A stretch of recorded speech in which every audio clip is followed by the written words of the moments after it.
GoPro just did something unexpected, and honestly, kind of bold. Instead of replacing the hero lineup like everyone assumed, they went in a completely different direction. The new Mission 1 series isn't here to replace anything. It's here to sit alongside the hero cameras and target a totally different kind of user, and that changes everything. Right away, you can tell this isn't aimed at casual users. This is GoPro looking directly at creators, filmmakers, and people who actually care about image quality, workflow, and flexibility. The Mission 1 lineup includes 3 cameras: Mission 1, Mission 1 Pro, and Mission 1 Pro ILS. Sounds simple, but the differences matter. The standard Mission 1 is your entry point. Still powerful, still packed with serious hardware, but slightly toned down in terms of frame rates and high-end features. Then there's the Mission 1 Pro, which is the real flagship.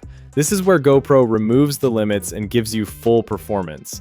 But the one that really stands out is the Mission 1 Pro ILS. That's the camera that signals a major shift, because GoPro is finally stepping into interchangeable lenses. Before even talking about lenses, the real story starts with the sensor. All 3 models use a new 1-inch 50-megapixel sensor, and that alone puts them ahead of typical action cameras. But it gets better. It's a quad Bayer sensor, meaning it can combine pixels in low light. So while the native pixel size is 1.6 microns, in darker scenes it effectively becomes 3.2 microns. That's a big deal. Why does that matter? Bigger pixels capture more light. That means cleaner footage, less noise, and way better low-light performance. Compared to typical cameras using smaller pixels, this setup can gather significantly more light, especially noticeable in 8K and 4K recording. And yes, this is GoPro pushing hard into serious image quality, not just convenience.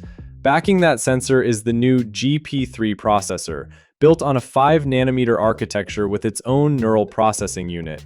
Basically, the camera is doing a lot of heavy lifting behind the scenes, handling HDR, reducing noise, and balancing exposure in real time. You're getting up to 14 stops of dynamic range, which means the camera can hold detail in both bright highlights and deep shadows at the same time. That's something creators actually notice. Now let's talk video, because this is where things get intense. The Mission 1 Pro can shoot 8K at 60 frames per second, which is already pushing limits for a camera this size. On top of that, you get 4K at 240 frames per second and extreme slow motion up to 960 frames per second at 1080p. That highest frame rate is limited to short bursts, but for more usable slow motion, there's 480 frames per second options in both 1080p and 1440p. The flexibility here is insane. Whether you want cinematic slow motion or longer clips that you can actually use in real projects, the options are there. And for creators working across platforms, open gate recording is a huge advantage. The Pro models let you shoot using the full sensor, making it easy to reframe later for vertical or horizontal formats without losing quality. The standard Mission 1 still holds its own with 8K at 30 frames per second and solid slow motion options, but it skips the more extreme features found in the Pro models. For most people, it'll still be more than enough. But here's something people often ignore: bitrate.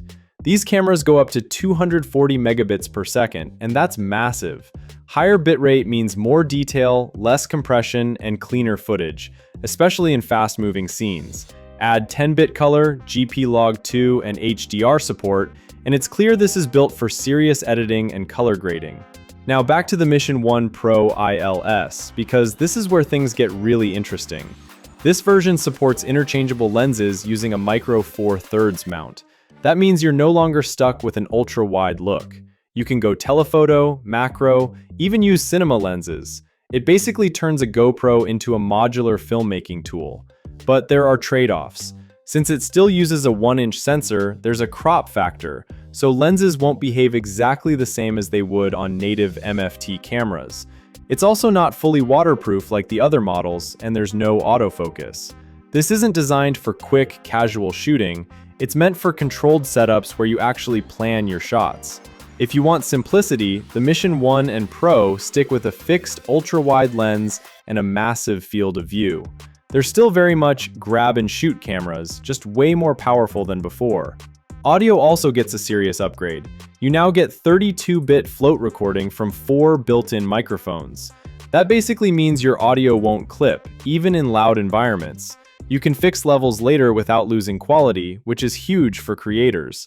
On top of that, there's a new wireless mic system with solid range, long battery life, and even a backup safety trap.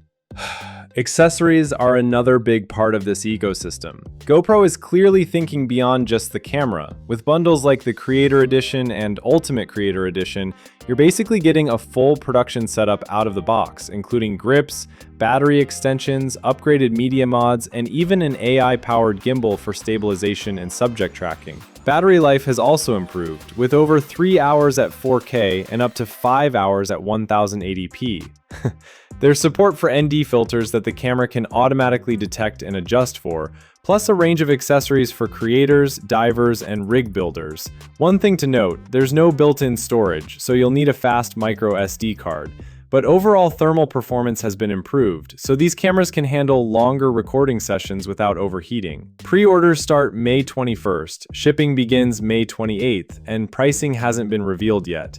And honestly, that's the biggest question mark, because if GoPro gets the pricing right, this could be more than just a new lineup. This could be the moment GoPro stops being just an action camera brand and starts competing in a much bigger space. What GoPro is doing with the Mission 1 lineup feels less like a normal product launch and more like a turning point. And I'm not fully convinced yet, but I'm definitely paying attention. On one hand, this is exactly the move people have been asking for. For years, GoPro has been stuck in this loop of refining the same action camera formula. Better stabilization, slightly better image quality, minor upgrades, but nothing that truly shifts the game. The Mission 1 series finally breaks that pattern. It's GoPro saying, we're not just making action cameras anymore, and that alone deserves credit. The hardware direction is strong. A 1-inch sensor, higher bit rates, 10-bit color, proper log profiles. These are not casual features. This is GoPro clearly targeting creators who actually edit, color grade, and care about image flexibility. And the GP3 processor with computational photography baked in shows they're trying to compete not just on specs, but on smart processing too. That's important in 2026. But here's where things get tricky. The Mission 1 Pro ILS, the interchangeable lens model, feels both exciting and slightly confused. Yes, giving a GoPro the ability to swap lenses is a big deal. It opens creative doors that never existed before in this category. But at the same time, no autofocus, a crop factor, and reduced ruggedness make it less practical for the very audience GoPro built its reputation on. It almost feels like it's trying to enter the mirrorless world, but without fully committing. And that raises a bigger question. Who is this really for? If you're a hardcore filmmaker, you're probably already using dedicated cinema or mirrorless cameras that offer more control and better lens performance. If you're a typical GoPro user, this might feel too complex and expensive. So the success of this lineup depends heavily on whether GoPro can define and capture that middle ground. The serious creator who wants portability without sacrificing too much quality. The rest of the lineup makes more sense. The Mission 1 and Mission 1 Pro feel like natural evolutions, just pushed much further.